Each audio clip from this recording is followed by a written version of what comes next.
আল্লাহর কথার কোনো মাথা আমি কিছুই পাই না। মাথা কোনটা কোনটা।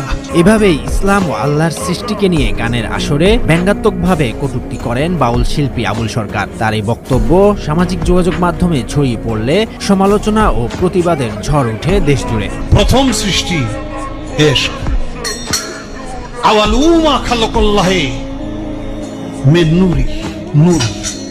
প্রথম সৃষ্টি নূর। আওয়ালুমা খালাকাল্লাহি আরশ, প্রথম সৃষ্টি আমার আরশ। দেখেন, আওয়ালুমা খালাকাল্লাহি রূহ, প্রথম সৃষ্টি আমার রূহ। কয়টা হইছে? এক মুখ হয়েছে দুই কথা কয়, হ্যাঁ মুখ কয় না হুক কয়। মানিকগঞ্জের ঘিওর উপজেলার জাবরা এলাকায় গত ৪ নভেম্বর খালা পাগলির নামে মেলা অনুষ্ঠিত হয়। সে মেলায় গানের আসরে বাউল আবুল সরকার ইসলাম ও আল্লাহর সৃষ্টি নিয়ে আপত্তিকর নানা মন্তব্য করেন। আল্লাহ এক লাগে আর অনেকগুলি আল্লাহ বানা দিতে তোমার কম তো না। অযৌক্তিক কথা বললাম, অনেক অগণিত আল্লাহ হইতো, এটা তো তুমি করলে না।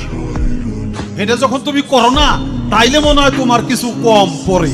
পালাগানের এই আসরে আবুল সরকার অট্টহাসি দিয়ে সৃষ্টিকর্তা নিয়ে ব্যঙ্গাত্মক প্রশ্ন করেন। বলেন, আল্লাহর কথার নাকি কোনো ঠিক নাই। নুক্তা যদি অগণিতই হয়, তাহলে আলিফ থেকে ইয়া পর্যন্ত মাত্র 22টা নুক্তা দেওয়ার কারণটা কি?